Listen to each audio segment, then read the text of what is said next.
in audiology because there's nothing like giving somebody sound back and watching tears form in their eyes as they tell you that they're finally able to hear their grandchildren or their loved ones again. It's a good feeling. I just love working with people, and hearing is all about quality of life.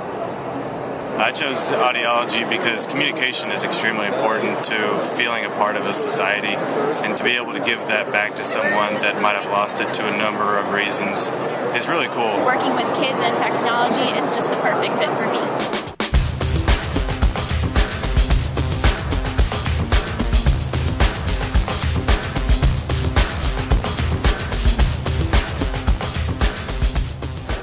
I love audiology because it's the perfect balance between a people profession and technology. Hearing music particularly is so important in my life, and I want everybody else to be able to have that opportunity. I grew up with a grandma with hearing loss, and she inspired me to help people just like her. The reason I went into audiology is because I've had a conductive hearing loss most of my life, so I know what it's like to struggle to hear, and I want to help others like myself.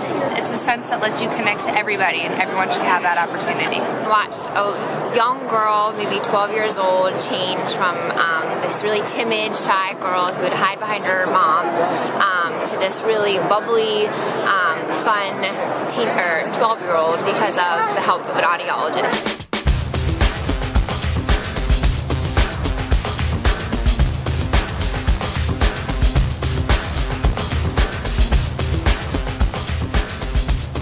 I chose audiology because it really combined two of my passions of helping people in science. I fell in love with the technology watching an observation of an older gentleman who had a lot of difficulty with communications and ended up crying at his first hearing aid fitting because he felt he could hear again, and I fell in love with it at that point.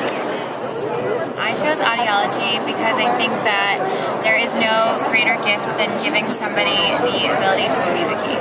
My brother and sister are both profoundly deaf, so they have cochlear implants, and just want to help people like them. I have the privilege of watching someone hear for the first time, and I never see that getting old, and I can't wait to do it.